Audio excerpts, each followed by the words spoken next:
Very sturdy stuff. It seems. I'm not sure I'd fancy it on the high seas. Last night, our one and only Christys, Mr. Emily Carver, was on the ground in Calais exposing the brutal truth behind the Channel migrant crisis. Yes, he was busy speaking directly to migrants, many saying they expect the British public to support them once they arrive. You want to come to England? Yeah, Why? because here I don't have home. Do you think that they give you money in England? Yes, Right. yes, but I think they are give me England. They are give me money. You can help me anything. I can need you. Maybe you help me. Well, Patrick even got the chance to see how these migrants make the journey over. Very sturdy stuff. It seems. I'm not sure I'd fancy it on the high seas, but quite a soft bottom. So you've got the outboard motor here. The smell of gasoline. The smell of gasoline comes through. Well, the Home Office has, of course, vowed to crack down on people smuggling gangs, smashing the gangs with counter-terror powers. But can they get a grip on this issue? And you've got Nigel Farage today talking about how we need a national emergency declared. Yes. Pressure is on. Although, is that just words? I mean, surely it doesn't matter if we call it an emergency or not. Something needs to be done. I mean, look what we did with the pandemic. I mean, calling it a national emergency. Yeah, but then we passed legislation. Declaring an emergency made it, happen quick.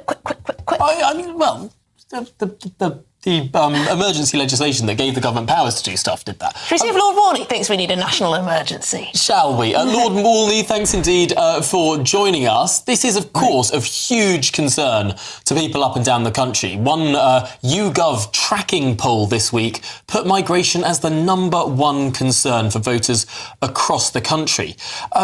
Is the government's smash the gangs approach enough?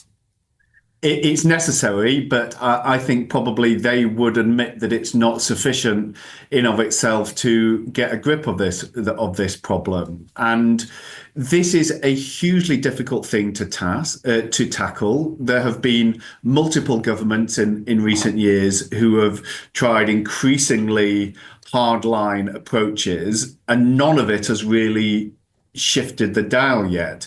I hope that... But have we taken, Lord Warney, sorry to interrupt, have we taken, hardline approaches, or has there only actually been hardline rhetoric? I mean, you had Suella Braverman, when she was Home Secretary, talking about an invasion. You've had other politicians talking about this, Keir Starmer sounding very tough. But has the action actually followed the rhetoric? Because I think that's dangerous when politicians talk about something in a tough way, but then the actions don't match.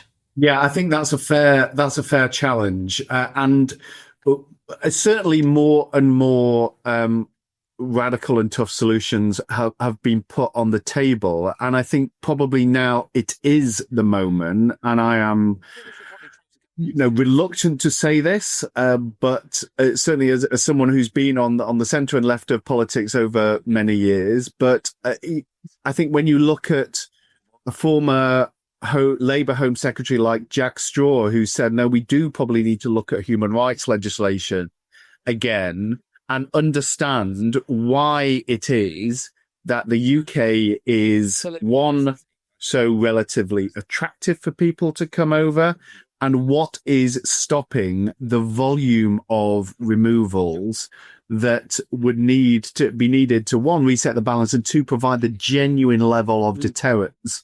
Well, Lord Warney, isn't it fairly obvious what's stopping... Patrick is clearly showing it is not fully getting through at the moment. But Lord Warney, isn't it pretty obvious what's stopping the removals that many people would argue are needed? The people that Patrick spoke to last night come from countries that no court in this land would determine to be a safe country. I mean, if people come from Sudan, which has a civil war, if people come from the warring tribes in Somalia, if people come from Syria, if people come from Iran, if people come from Afghanistan, there's no way a court in the land would allow the British government to send people back to those countries, riven with dictators and warlords as they are. Surely the only way to send people anywhere who come from those countries is to a safe third country. Yeah, you may well have a point on that, and I think the government needs to be looking at all options, including that kind of scheme, which, you know, they just probably need to front up that they were against it in opposition. I think for good reasons. In that the Rwanda scheme, as it was negotiated, it sounded really groundbreaking and tough, but actually was not extensive enough and did not provide the deterrent that was needed. It never got going. Actually, a workable scheme at the time, but yes. We need that. I'm afraid. I think that kind of thing needs to be back on the table. And if it is the case that our suite of legislation at the moment effectively makes it too difficult and too slow, even to remove people to that relatively safe third country option, then it's right that we look at that suite of legislation again.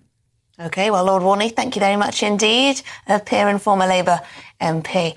I mean, the thing is, it's true that our courts won't send people back to countries that are deemed unsafe, but other European countries are doing it.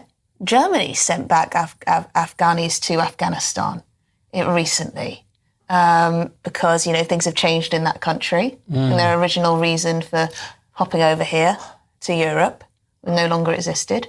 Yeah, I wonder. You know, I wonder if there is a court in the land that would accept the Taliban as running a safe country. No, we take these conventions. You have to get rid of the ECHR, don't you? Really? Well, it's not just the ECHR. I mean, it's the 1951 UN Convention on Refugees that enshrines as the core principle of that agreement that we're all signed up to as non-refoulement. I.e., you can't send anyone back to somewhere they might be unsafe. Absolutely. But I think that definition is very much stretched in the current global circumstances, where most countries, the vast, vast majority, are less safe than the United Kingdom. Yeah. So there you go. I think you can get asylum in this country from all sorts of different countries that you wouldn't expect. Certainly been proven.